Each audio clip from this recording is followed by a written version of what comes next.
మన దేశ రక్షణలో ప్రతినిత్యం 26 లక్షల సైనికులు ప్రతినిత్యం మనం నిద్రిస్తున్నామంటే స్వేచ్ఛా వాయువులు పీల్చుకొని ఇంత స్వేచ్ఛగా ఉంటున్నామంటే దానికి కారణం సైనికులు. 12 లక్షల మంది నిత్యం నిధులో ఉండి మిగతా 12 లక్షలు రిజర్వ్లో ఉంటారు. వాళ్ళే ఒకసారి అయ్యా ఏం చేస్తున్నావు నువ్వు ఈ చలిలో, ఎందుకు మా హైదరాబాద్కి రా, మంచిగా చార్మినార్ ఉంది, మంచిగా తాజ్మహల్ ఉంది, చూద్దురాండి ఇక్కడ మన దగ్గర ఉంది అని ఒక్కసారి వాళ్ళు మనలాగా ఎంజాయ్ చేయడానికి ఇక్కడికి వచ్చినట్లయితే మన పరిస్థితి ఏ విధంగా ఉంటుందో ఒకసారి తీవ్రవాదుల ద్వారా ఏ విధంగా జరుగుతుంది. అదే సైనికులు లేకపోతే వాళ్ళు ఆత్మార్పణ చేసి మనల్ని ఏ విధంగా తీవ్రవాదుల నుంచి బలి అయ్యి మనల్ని కాపాడుకుంటారో, అందుట్లో బలి అయిన కొంతమంది సైనికులకు నివాళులు అర్పించే విధంగా ఈ సాంగ్ ఉంటుంది. దీన్ని పెద్ద ఎత్తున మీరు ఆస్వాదిస్తారని కోరుకుంటూ వెల్కమ్ సార్ మూర్తి.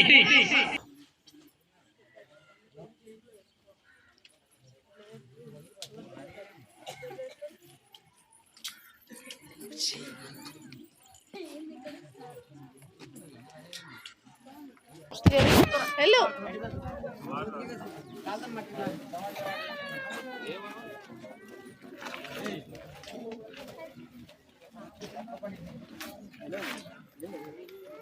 వామిటింగ్ చేస్తున్నాడు సార్, కొద్దిగా పట్టుకుంటాను.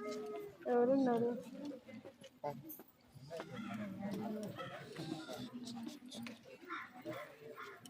ఎవరు తీస్తారు సార్? పెద్దగా గౌతమ్ కా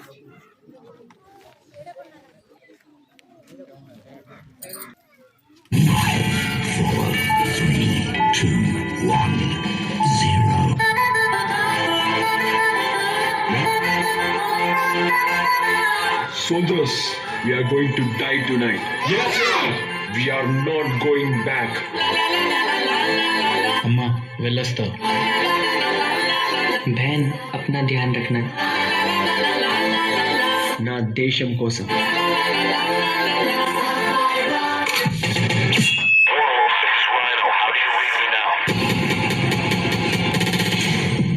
జీవితంలో ఎలాగైనా బతకచ్చు, కానీ నిజాయితీగా ధైర్యంగా దేశం కోసం బతకడం అనేది ultimate living. Serve the people, die for the country, live like a legend. మేరా భారత మహాన్.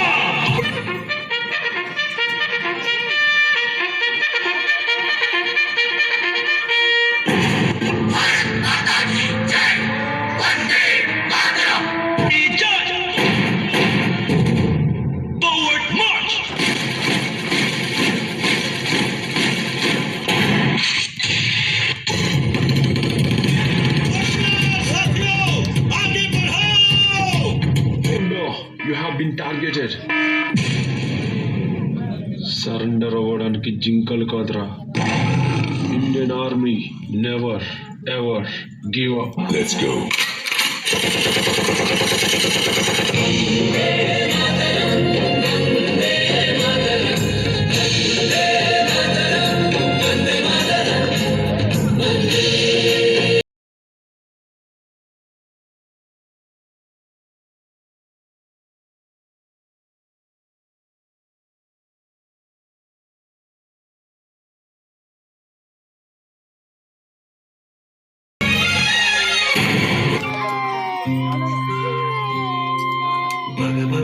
భగమంటే నిప్పుల వర్షం అంటూనే దూకేవాడే సైనికుడు.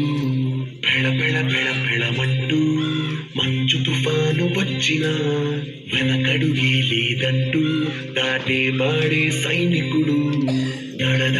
దడమంటూ తూటాలే దూసుకొచ్చినా తన గుండెను అడ్డు పెట్టి ఆపేవాడే సైనికుడు. మరణాయుధాలు ఎన్నెదురైనా ప్రాణాన్ని ఎదురు పంపేవాడు ఒకడు పాడే సైనికుడు.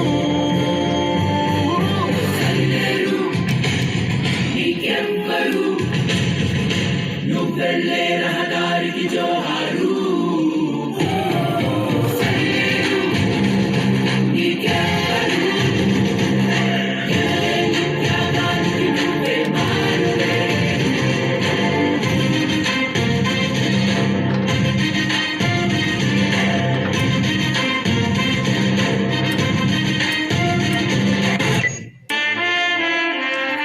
చావు నా ఎదురుగా ఉన్నప్పుడు నా కళ్ళలో వేరుకుండకూడదు బాబు.